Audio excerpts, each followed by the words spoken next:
And welcome to a sunny Sunday in New York. Woo. This is our first head-to-head challenge on floor together, using a cane versus handling a guide dog.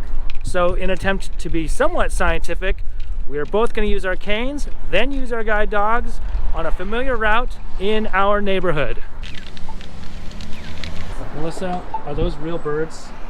No, those are not real birds. They may sound like it, but that's actually our east to west crossing sound. For a north to south sound, we have an APS, also known as an accessible pedestrian signal. This is kind of cool because if we press the button, it will then tell us when it's safe to cross. It'll then aggressively tell us to wait, of course, while we're waiting for the light signal to change. There's also an arrow, which tells us which direction we should be facing in order to cross the street that it's associated with.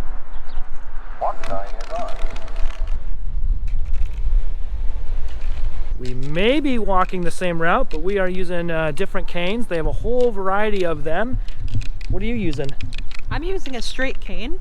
By straight cane, I mean it doesn't fold or collapse, so it's not always the most convenient to travel with, but it is light, it gives me a lot of feedback, so I really like it. How about you? Nice. Yeah, I'm using a folding cane here. Don't mind the GoPro mount attached. It's a nice accessory, I think. It is a very nice accessory. It's an easy cane to use, pretty standard. It's great for travel because it folds up into 5 sections. It's made out of graphite. Lightweight, gives good feedback.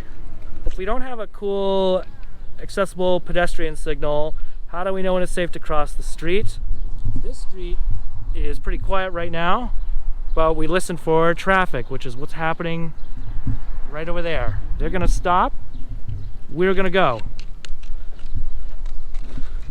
And this is an easy little intersection. We would also listen for traffic moving parallel, so to our left, oops, there's a curb, in the direction that we're going. We didn't have that because of course it's a quiet street right now. Of course we never get traffic when we need it, right? Yep. It's a pretty uninteresting sidewalk and then it's pretty straightforward. But with a cane, I can feel every single driveway and I have to maintain a straight line.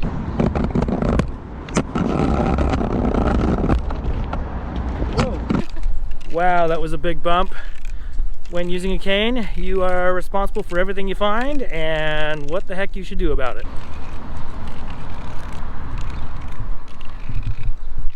Rounding the curb, are we? We don't do that in guide dog school, do they? No, we don't. You just get so much information using a cane because you're feeling everything on the ground as you pass it. Yeah, you really do. I think I take that for granted sometimes, that Yeah, how me much too. stuff you know about where you're walking and how you're getting there. And then you're listening for things like traffic or maybe even smelling something like, you know, the steakhouse down the road. Yeah. And so there's a lot of like pieces to this puzzle that you're putting together every single day when you're traveling non-visually. And Absolutely. the cane gives you... every plant. Like look at that. Look at this plant. What happened? I never would have known this plant was here. There's something beautifully simplistic about using a cane in that it literally is a shaft made out of graphite or aluminum or a myriad of other materials, and it's simple. Anybody can pick one up. They're 30-40 bucks. You could start using it today. There's no barrier to entry. It's just an easy thing to use, and it gives you everything that you need to know about traveling non-visually. There's our parallel traffic that I wanted earlier. So we listened for those cars going next to us. We also had the audible pedestrian signal or accessible pedestrian signal helping us out there too. First half of the challenge down, second half to go. Excellent. Let's get some dogs.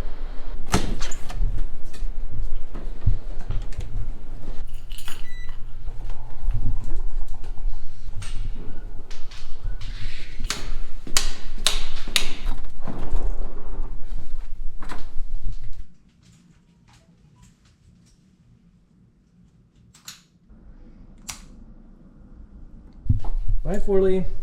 Enjoy your nap. The second half of our head-to-head challenge starts now. First stop, where? We're leaving.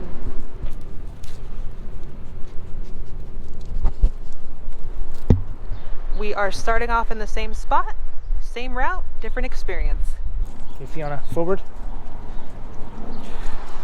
The first thing about having a guide dog is all of the care that goes into your mobility aid. Feeding, watering, relieving, vet care, play, engagement, obedience, etc. We are at our APS button again. Jake and Fiona are going to target the pole. Guide dogs are great at finding familiar locations for us. Wait.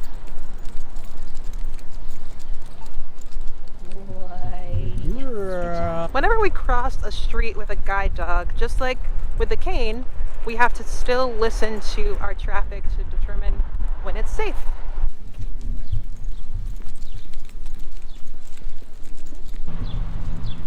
See this street crossing in front of us? It's not exactly lined up. Fiona, forward.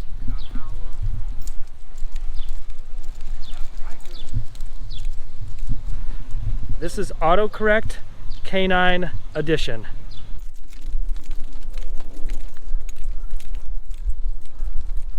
Sometimes people may have a small veer when they're crossing a street with a cane, and a guide dog can somewhat correct that veer, although a guide dog is not an orientation aid, but a mobility aid. So it's always important to be aware of where you are at all times.